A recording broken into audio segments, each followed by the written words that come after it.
High, good evening and welcome back to my YouTube channel. कसे आहात तुम्ही सगळे? मजेत आहात ना? मजेत असायलाच हवं. खूप खूप आनंदी राहा आणि माझे व्लॉग्स बघत राहा.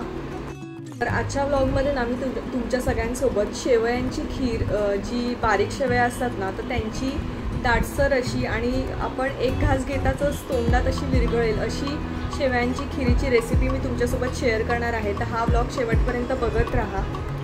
तर सर्वप्रथम ना इथे मी एक छोटा टोप तापत ठेवलेला आहे आणि त्याच्यामध्ये मी 2 चमचे तूप घालून घेतलेलं आहे.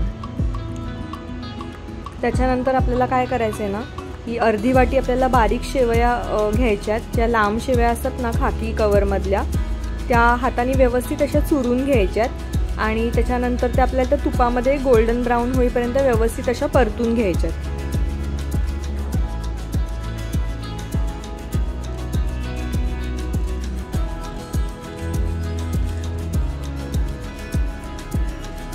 त्याच्यानंतर अर्धी वाटी शेवया असल्यामुळे आपल्याला 1.5 वाटी इथे दूध घालायचे.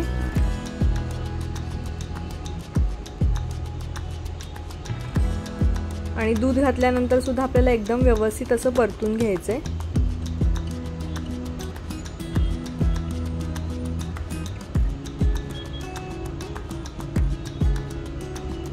जेव्हा आपण शेवया तुपामध्ये परतत होतो तेव्हा आपल्याला गॅसची फ्लेम ही एकदम लो ठेवायची आणि शेवया परतून झालं आणि ज्या वेळेस आपण दूध टाकतो ना, तेव्हा दूध टाकल्यानंतर जेव्हा व्यवस्थित परतून घेतो त्याच्यानंतर आपल्याला गॅसची फ्लेम ही फुल हाय करून घ्यायची आहे.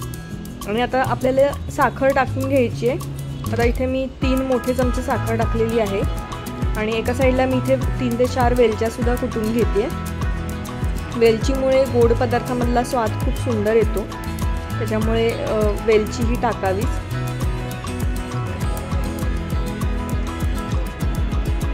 मस्तपैकी अशी वेलची कुटून झालेली आहे.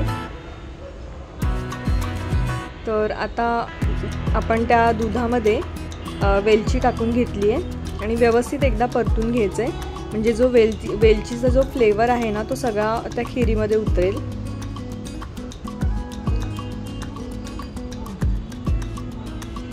तर व्यवस्थित आपल्याला ही खीर आटवून घ्यायची आहे. आणि आता आपल्याला भरपूर सारे असे ड्रायफ्रूट्स त्याच्यामध्ये टाकायचे आहेत. तर काजू, बदाम आणि पिस्ता मी ह्याच्यामध्ये टाकलेले आहेत.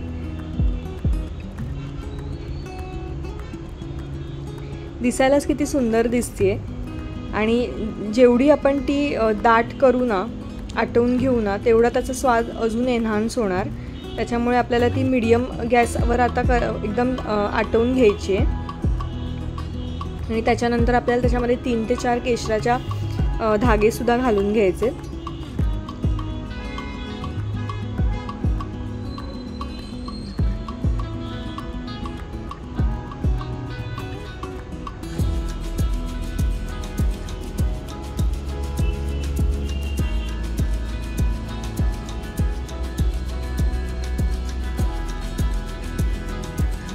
तुम्ही बघू शकता की आता ही खीर थोडी दाटसर झालेली आहे, पण आपल्याला अजून ती थोडीशी दाटसर अशी करून घ्यायची आहे.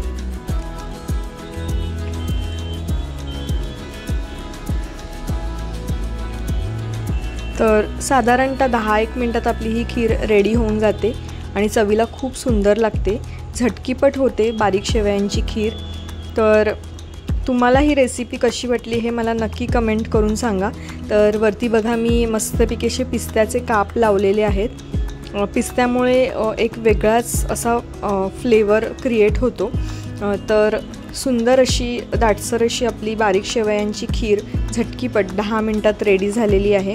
तर ही रेसिपी कशी वाटली हे मला नक्की कमेंट करून सांगा आणि अशाच नवनवीन रेसिपीजसाठी माझ्या चॅनलला लाईक, शेअर आणि सबस्क्राईब करायला अजिबात विसरू नका.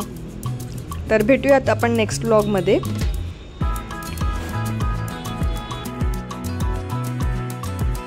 आपल्याकडे कोणी पाहुणे येणार असेल आणि आपल्याला जेव्हा प्रश्न पडतो ना की अरे आज गोडामध्ये काय बनवावं आणि खूप झटकीपट तो पदार्थ होईल सुद्धा, तर तेव्हा अगदी न विचार करताना ही साधी सरळ सोपी अशी रेसिपी म्हणजे बारीक शेवयांची खीर तर खूप झटकीपट होते आणि चवीलासुद्धा अप्रतिम होते. तर नक्कीच तुम्ही ही रेसिपी ट्राय करून बघा.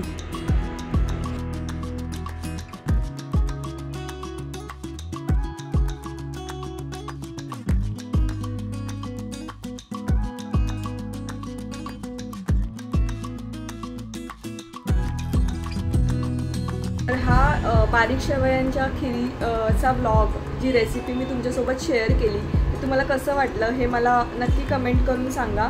आणि तुम्हीसुद्धा ही रेसिपी नक्कीच ट्राय करून बघा. तर थँक्यू सो मच हा ब्लॉग बघण्यासाठी. आणि अशाच नवनवीन रेसिपीसाठी माझ्या चॅनलला लाईक, शेअर आणि सबस्क्राईब करायला अजिबात विसरू नका. तर भेटूयात आपण नेक्स्ट ब्लॉगमध्ये. Till then bye.